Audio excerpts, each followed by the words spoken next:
Ada cowok udah pacaran 7 tahun sama ceweknya, terus putus. Gara-gara ceweknya itu mau dilamar sama orang. Yang intinya tuh cewek tuh juga punya perasaan gitu loh. Posisi cowoknya itu adalah posisi aku sekarang. Kasih tips dong gimana biar caranya tuh jadi orang yang benar-benar kayak pede, terus terbuka, jadi orang yang asik, yang bisa punya banyak teman. Hai semuanya, welcome back to my channel yang akhirnya udah ngepost video. Udah rutin malah ya, alhamdulillah. Nah, konten kali ini nih akan beda dan gak pernah aku buat sebelumnya. Konten kali ini adalah sesi curhat sama aku. Kenapa sih aku kepikiran pengen bikin konten ini? Karena aku tuh sering banget bacain DM di Instagram aku, banyak orang yang curhat sama aku dan segala macam. Cuma kan nggak bisa aku respon satu-satu. Dan dari situ aku sadar bahwa banyak banget orang di luar sana yang membutuhkan teman curhat. Dan aku sendiri sesuai pengalaman aku udah mengalami rasanya nggak punya teman curhat, rasa susahnya percaya sama orang, takut curhatan kita dibocorin, atau bahkan kalau misalnya kita pengen cerita banget cuma masalahnya masalah pribadi, kita takut orang yang kita curhatin akan ngejudge kita atau akan menghakimi keputusan kita. Aku tahu banget hal itu dan aku yakin di luar sana banyak yang mengalami hal itu. Terbukti karena sekarang DM aku penuh banget. Aku bikin Instagram baru namanya Prilly Media. Jadi di situ orang bisa ngirimin voice note kalau mau curhat sama aku. Identitasnya akan disensor. Kalau misalnya mereka mau disebutin ya akan aku sebutin, tapi kalau mereka nggak mau akan disensor, nggak akan disebut namanya. Terus akan aku respon deh curhatannya, akan aku kasih saran gitu. Aku sih memang bukan psikolog ya, aku tidak ahli untuk memberikan saran-saran hidup yang mungkin berguna atau apa. Aku tidak ahli, tapi aku rasa everybody needs a friend. Semua orang butuh teman dan aku di sini bisa jadi teman kalian yang akan merespon curhatan kalian tanpa ngejudge masalah kalian sama sekali. So karena banyak banget yang masuk, jadi mungkin di video kali ini aku akan respon 5 sampai 10 dulu karena curhatannya panjang-panjang banget. Aku buka dari yang paling bawah ya. Ini juga dia nge-VN-nya panjang banget. Jadi kita dengerin. Oke, langsung cerita aja ya. Jadi ceritanya itu lagi dekat sama cowok. Gue lagi dekat sama cowok, tapi cowok ini tuh baru putus dari mantannya yang pacarannya itu kurang lebih 7 tahun. Nah terus ditinggalnya kenapa? Pertama mereka pacaran bareng-bareng dari awal gitu kan, dari nol. Mulai bareng-bareng itu dari nol, dari si cewek sekolah gitu kan, sampai sekarang udah kerja. Nah terus udah gitu jadi nggak sengaja sih sebenarnya ini gue nge-video call si cowok ini tiba-tiba gitu, karena emang si cowok ini tuh teman kerjaan gue gitu loh. Nah udah gitu, dan dia itu kenal deket sama bokap gue, jadi ya intinya keluarga gue sama si keluarga cowok ini udah deket gitu, udah kenal satu sama lain. Nah udah singkat cerita, dia putus sama cewek. Oke, jadi ada cowok udah pacaran 7 tahun sama ceweknya, terus putus, deket sama dia. Yang deketnya gak sengaja karena dia gak sengaja nge-video call cowok itu. Dan keluarganya udah saling dekat. Terus apa? Dia putus kan sama ceweknya gara-gara ceweknya itu mau dilamar sama orang. Jadi emang awalnya cewek ini tuh emang yang kayak suka selingkuh gitu loh. Si cowoknya kan ngomong sama gue, cerita sama gue, cewek gue tuh kayak misalkan yang gue nanya lagi di mana, si cowoknya bilang lagi sama temen, padahal ceweknya itu lagi makan sama cowok lain. Terus cowoknya tuh yang kayak oh ya udah cukup tahu. Dan cowoknya ini tipikal cowok yang cuek, dingin dan bodoh amatan. Tapi bukan berarti dia nggak sayang gitu. Ya si cowoknya sih bilangnya gue sih nggak mau ambil ribet. Nanti kalau udah saatnya gue jeblosin semuanya, maksudnya gue kasih tahu semuanya apa aja yang udah diperbuat gitu kan, baru deh udahan aja gitu. Ini kayak cowoknya bintangnya Libra deh kayak gue. Diam aja, cuek aja, nanti kalau udah waktunya langsung dibuka semua kartunya. Tapi itu nyesek kali kayak gitu. Terus udah gitu kan gue deket sama dia itu kurang lebih udah 2 bulanan, hampir 3 bulan pokoknya dari awal Oktober itu udah mulai deket kan. Terus udah gitu waktu itu deketnya gara-gara gue lagi gabut ya kan, terus iseng-iseng video call gitu, video call teman-teman, nggak ada yang angkat, dan kebetulan dia doang yang angkat kayak gitu. Udah tuh video call lama sejaman 2 jam gitu kan, terus itu berlanjut tiap hari gitu kan. Nah sering ketemu juga gara-gara tadi satu kerjaan gitu kan. Oke. Terus kayak gitu. Sekarang tuh yang kayak jadi nggak jelas gitu loh, bingung kan gue kan sering suka kode-kode ya, suka kode-kode di media sosial gitu. Oke. Jadi pokoknya nggak sengaja deket karena memang satu kantor, terus suka VN-VN-an akhirnya suka video call akhirnya berlanjut, tapi nggak jelas. Terus si ceweknya ini suka kode di sosial media, lalu apa lagi? Jadi suka kode di media sosial, yang intinya tuh cewek tuh juga punya perasaan gitu loh, kayak kode lah intinya ke si cowok gitu kan. Terus si cowoknya itu nge-reply snapgram, snapgram itu dia bilang trauma. Tapi emang gimana ya gue ngertiin sih, karena emang dia pertama pacarannya 7 tahun dan itu bukan waktu yang sebentar gitu kan. Nah tapi gue sebagai cewek ya maksudnya kayak malas gak sih digantungin gitu, kayak dia tuh memperlakuin kita layaknya lagi deket gitu, tapi dianya nggak ada kejelasan ke kitanya. Kan gue jadi yang kayak gimana gitu, ngerti nih saya yang begini-begini. Kalau misalkan mau jalan sama cowok lain tapi ngejaga perasaannya dia gitu loh. Tapi kalau misalkan kayak gini terus capek dong gitu. Oke. Jadi si cewek ini deket sama cowok yang putus dari mantannya yang udah pacaran 7 tahun. Terus mereka tuh deket-deket kayak pacaran, cuma si cowoknya nih gak ngasih kejelasan apa-apa karena cowoknya trauma. Dan si ceweknya ngerasa kayak, ya lu trauma tapi lu memperlakukan gue kayak pacar gitu, kan gue juga butuh kejelasan. Nah itu apa yang harus dilakukan? Terus dia juga mau ngomong ke Kalau pacarnya, misalkan gue jujur semuanya sama dia, kalau gue tuh kayak ya udah nyaman, terus bla bla bla segala macam, pasti dianya nanti kayak menjauh. Bener lain gak? kok jadi gini Oh, gitu. Takutnya dia jadi beda dan gue nggak siap sama hal itu. Ya ampun. Oh. belum saatnya. Jadi kayak pasti gimana dong gitu. Gimana ya, gini, satu sisi aku ngerti posisi cowoknya, karena posisi cowoknya itu adalah posisi aku sekarang. Kayak udah pacaran lama terus gagal, akhirnya jadi ngebuat kita tuh males sama yang namanya pacaran gitu. Karena jujur aku juga sekarang ada di fase itu gitu. Aku udah pacaran 2 tahun, 1,5 tahun sama orang, putus. Belum lagi ditambah pemberitaan yang ada gitu kan. Aku jadi males pacaran, jadi trauma, takut gagal lagi. Aku ngerti perasaan si cowok itu, apalagi dia 7 tahun diselingkuhin mulu sama ceweknya. Nah, terus dia nemuin kamu yang nyaman juga, yang nyaman sama kamu tapi gak siap pacaran dan takut mengulangi hal yang sama. Menurut aku adalah wajar orang itu trauma atau capek sama hubungan, sama yang namanya status atau komitmen gitu. Karena apalagi dia punya pengalaman udah komitmen sama orang lama gagal gitu. Jadi kalau menurut aku, kamunya lebih santai aja sih. Kayak kamu gak usah terlalu ngejaga perasaan dia yang kayak gimana-gimana. Toh bukan pacar dan gak ada komitmen apa-apa. Jadi ya kamu biasa aja gitu. Maksudnya dia memperlakukan kamu kayak gitu, kamu juga memperlakukan dia kayak gitu. Jadi jangan terlalu yang kebaperan banget. Satu sisi kamu harus ngerti posisi dia yang lagi trauma sama hubungan. Kamu gak bisa paksain orang itu untuk siap kan. Kayak aku nih, kalau ada cowok yang deket sama aku terus paksain aku untuk siap berkomitmen, aku akan takut juga kayak, aduh tunggu, give me time, aku juga lagi butuh waktu. Dan mungkin cowok itu juga lagi butuh waktu gitu. Jadi menurut aku kamu santai aja, gak usah yang terlalu aduh jalan sama cowok nih, jaga perasaan dia dan segala macam. Selagi belum ada komitmen, selagi dia gak ngasih kamu janji apa-apa, gak ada status apa-apa, menurut aku kamu gak perlu takut gitu untuk buka hati sama yang lain gitu. Karena namanya masih muda, belum terikat komitmen sama siapapun, kamu juga berhak memilih.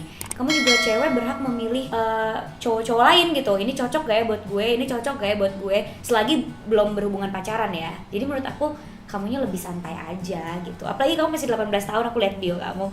Oh my god, 18 tahun sih kamu temenan aja sama semua orang. Kamu lihat karakter cowok supaya kamu juga bisa tahu kamu cocoknya sama karakter cowok yang kayak gimana gitu.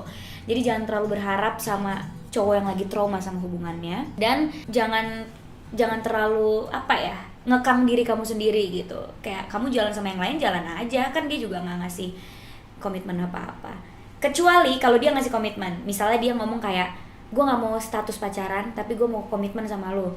gue akan sama lo, gue jaga perasaan lo, jadi lo jaga perasaan gue, tapi kita nggak pacaran. Nah kalau ada kata-kata kayak gitu, baru kamu boleh jaga perasaan dia. Dan menurut aku nggak ada yang perlu ditakutin gitu, karena kamu udah tahu perasaan dia. Tapi kalau nggak ada kata-kata kayak gitu, nggak ada janji, nggak ada kejelasan apa-apa, santai aja, jalan-jalan aja dulu sama cowok lain juga, nggak masalah.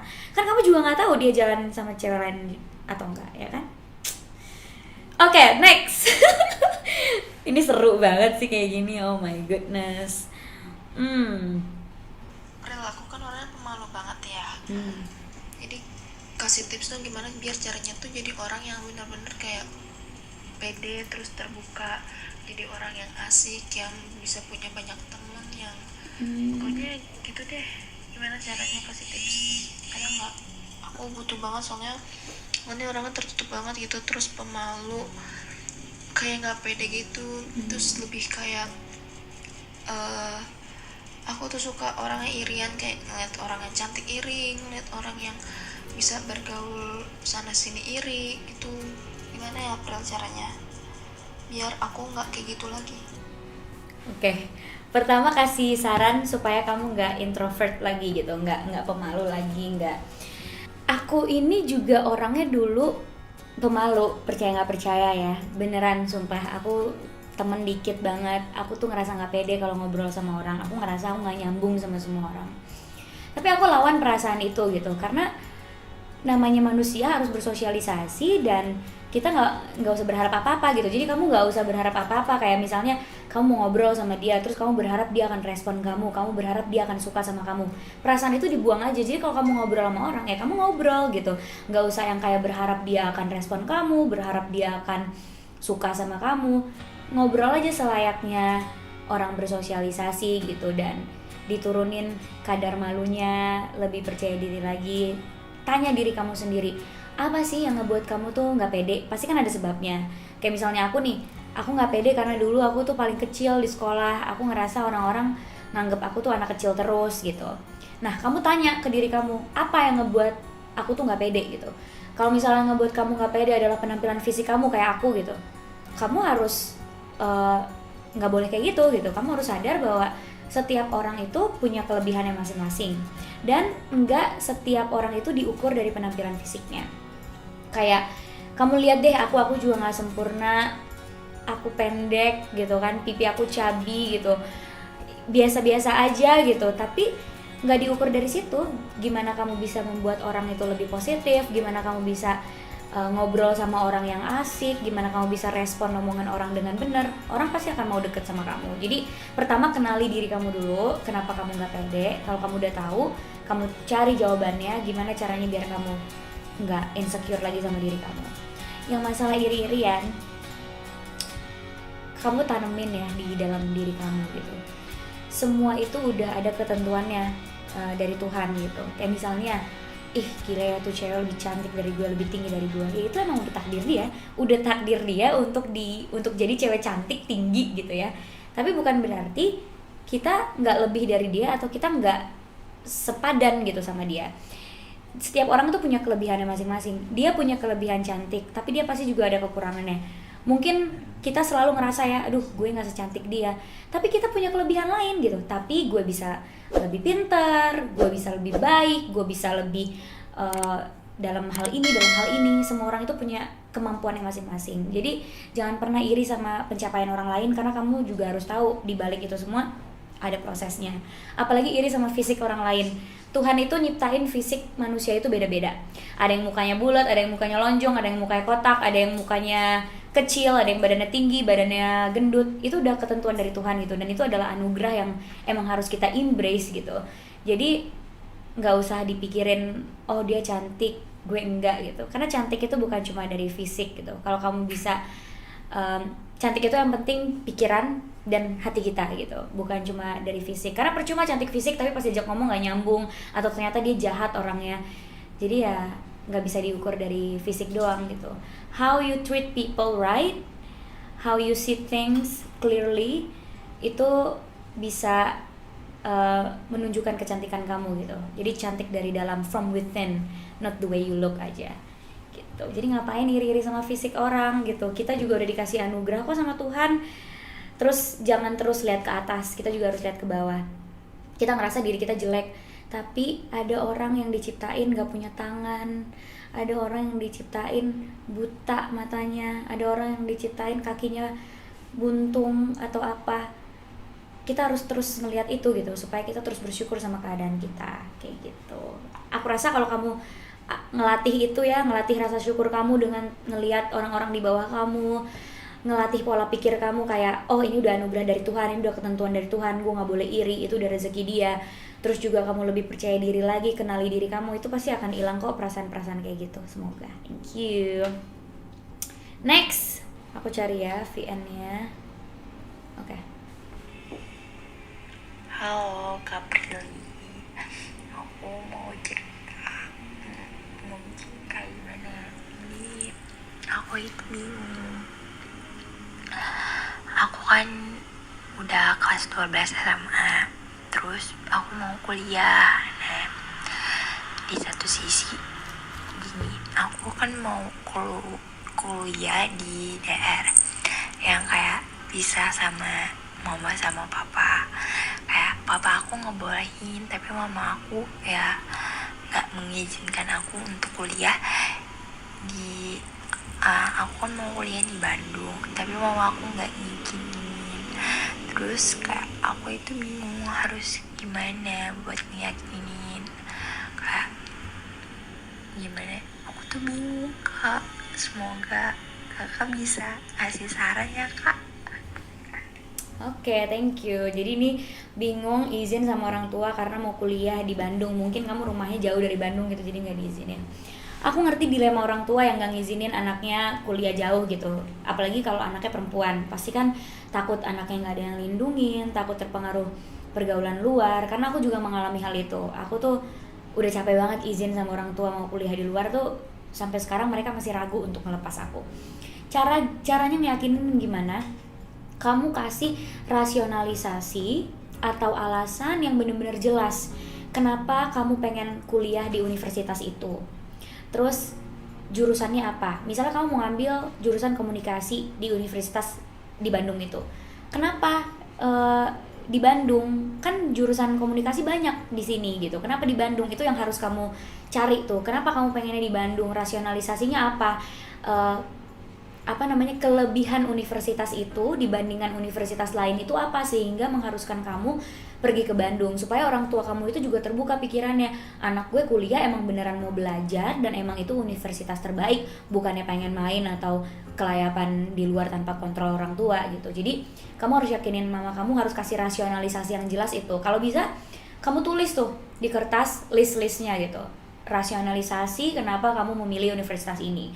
Misalnya universitas terbaik untuk jurusan ini, atau lingkungannya baik, terus dosen-dosen yang sudah berpengalaman. Itu kamu harus kasih alasannya supaya orang tua kamu tuh sadar, oh pantesan anak gue mau kuliah di universitas ini karena universitasnya bagus. Terus yakinin ke orang tua kamu bahwa kamu adalah anak yang bisa dipercaya, yang tidak akan terpengaruh sama pergaulan bebas, yang bisa menjaga dan melindungi diri kamu sendiri, apalagi kamu perempuan. Karena itu juga yang aku lakukan. Waktu aku pengen kuliah di Dubai, walaupun gak jadi, aku tuh bukan di Dubai. Kok gue jadi lupa? Sih gini ngeblank. Ya, adalah pokoknya di situ. Pokoknya ada beberapa pilihan, Dubai sama satu negara ini aku lupa jadinya. Terus aku caranya meyakinkan mama aku adalah, "Mah, aku itu perempuan, aku pengen rasanya nyuci baju sendiri, take care of myself sendiri, bener-bener sendiri. Gimana aku bangun tidur, tanggung jawab bersihin kamar, bersihin ruangan, aku disiplin naik kereta sendiri, naik bis sendiri, naik taksi sendiri. Sehingga nanti pas aku balik ke Indonesia, aku udah jadi orang yang lebih kuat lagi, lebih mandiri lagi." Itu sih kayak yang aku bilangin ke orang tua aku. Sampai akhirnya orang tua aku mikir, iya ya, nanti kalau kita lepas dia ke luar negeri, dia bisa lebih mandiri, nanti pas balik ke Indonesia jadinya nih anak akan lebih kuat lagi. Nah, itu yang juga kamu harus lakuin. Yakinin ke orang tua kamu, aku kuat gitu untuk sendiri gitu. Atau kalau misalnya takut ninggalin kamu sendiri, kamu harus cari teman juga gitu di sana supaya orang tua kamu gak khawatir. Yang penting itu bangun kepercayaan orang tua kamu, sama kasih rasionalisasi yang jelas. Karena orang tua itu tidak akan melarang tanpa alasan gitu. Itu juga yang aku lakukan ke orang tua aku. Setiap aku mau izin sesuatu, kasih rasionalisasinya kayak, "Pah, this is my rationalization, you have to listen to me," bla bla bla, diskusi gitu sama orang tua. Jadi jangan yang kayak ngebantah atau ngambek atau apa, diskusi pelan-pelan. Karena orang tua tuh pasti luluh kok kalau kita tuh bisa meyakinkan mereka dengan cara yang benar. Oke, terus ini orang nggak bisa ngirim VN karena lagi rame katanya. Tapi dia pengen banget curhat. Aku bacain aja ya, dan ini rahasia banget. Jadi dia itu punya rasa cemas. Terus kalau misalnya tidur kesiksa banget karena udah lama ngerasain rasa cemas itu dari 2008. Berarti 11 tahun yang lalu. Terus pikiran aku yang kalau aku tidur tuh kayak ada masalah, padahal nggak ada gitu. Terus gimana sih Kak ngatasinnya gitu. Terus teman dia itu selalu datang ke dia di saat dia itu punya uang, tapi selalu menjauh kalau dia itu lagi nggak punya uang. Dan teman-teman dia malah temenan sama orang yang kelihatannya punya uang aja gitu, sama dia tuh enggak. Itu gimana cara ngatasinnya? Apalagi dia punya sahabat yang pergi perlahan-lahan sampai benar-benar ninggalin aku. Apa aku salah ya? Padahal aku udah nganggep dia saudara aku, dia malah pergi ninggalin aku. First, rasa cemas itu bisa jadi, apalagi kalau misalnya dari tahun 2008, aku saranin sih kamu ke psikiater, karena bisa jadi itu clinical. Bisa jadi itu adalah yang harus ditangani sama medis, karena itu tidak main-main. Rasa cemas itu tidak main-main, itu anxiety namanya. Jadi harus periksa ke dokter, cari tahu apakah perlu obat atau perlu meditasi aja. Karena itu juga aku rasain, aku juga ngerasain anxiety, aku juga punya rasa cemas kadang berlebihan juga. Tapi ternyata aku belum butuh obat, jadi aku hanya butuh life coach untuk ngasih aku arahan-arahan. Nah, kamu juga harus cek dulu untuk tahu itu adalah clinical atau tidak. Terus kalau misalnya masalah teman atau sahabat yang benar itu nggak akan ninggalin kita. Mau keadaan terburuk apapun, apalagi cuma masalah uang gitu, kita lagi nggak punya uang terus teman kita ninggalin, ya itu berarti dia emang pengen temenannya sama uang kita, bukan temenan sama kita. Dan kamu nggak usah takut kalau misalnya ada sahabat kamu yang ninggalin kamu perlahan-lahan gitu. Bisa jadi ini adalah cara Tuhan menyelamatkan kamu.